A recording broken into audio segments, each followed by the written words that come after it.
I've got a 2000 Honda Odyssey here, new to the customer and new to me. I'm going to be the one that's taking care of it, so I'm going to give it a complete inspection as well as inspect some sort of engine noise or rough running, stalling at a stop, check engine light. Also, it allegedly has a new transmission or a rebuilt transmission or something, and there's supposed to be a transmission noise, or from stops it's having trouble taking off.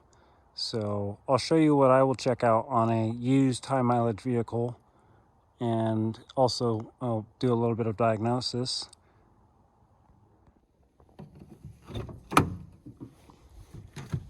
This is the tool I'm going to be using today. It was dead when I pulled it out, so I'm letting it charge off the vehicle a little bit. I was pleased to find that it does charge off the vehicle. This is the code that they said we have, P0505, idle air control system. Also, some sort of a noise. I'm not sure how to describe it. They said that it was hunting. We'll see in a minute.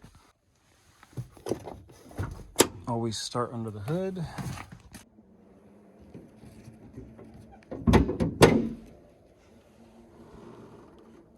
Okay, so right away, we've got a little bit of sign on the cowl here that either the vehicle was sitting under a tree or it just has not been routinely cleaned out under here.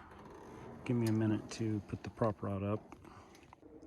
Also, big plus that the prop rod is not missing on a used vehicle. Okay, let me grab my flashlight and we'll see what we have under the hood. Let's see what we got going on.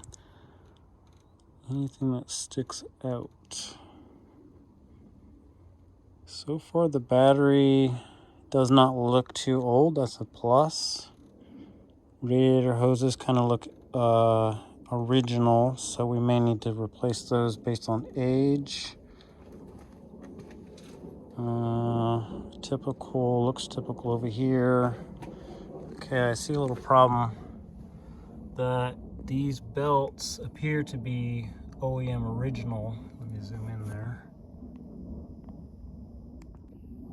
Okay, so this is a 2000 Honda Odyssey, and the first indicator that this engine probably needs a timing belt is that this belt, the power steering belt, is the original belt, or at least its original factory brand belt.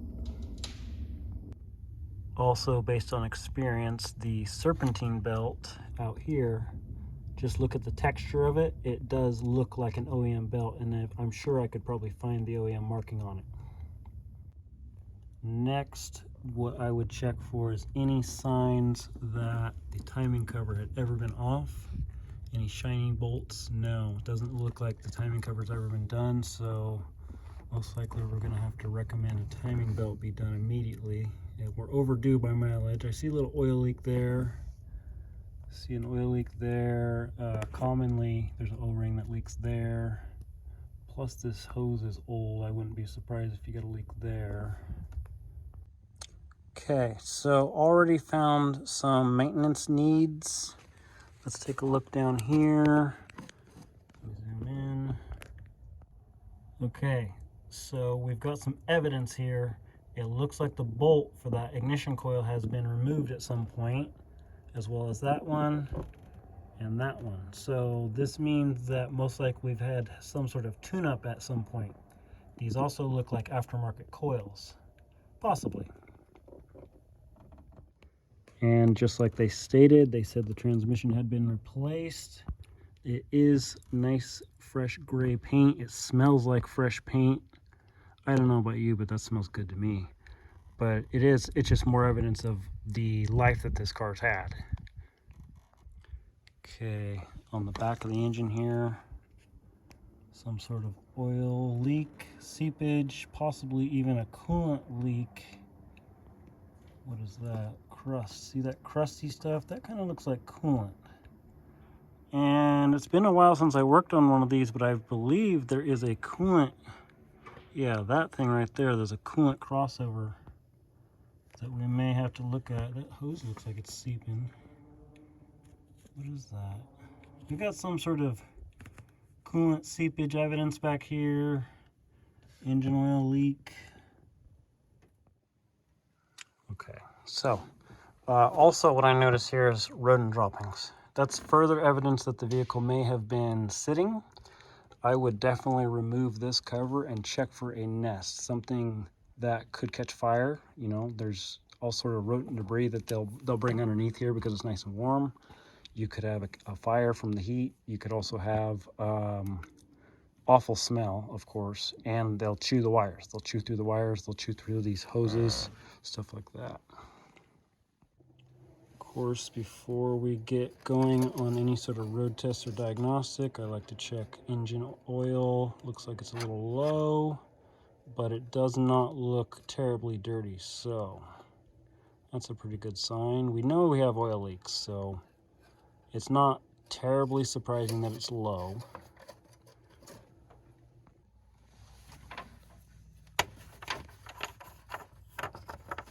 We'll take a look in here. Color is not too concerning.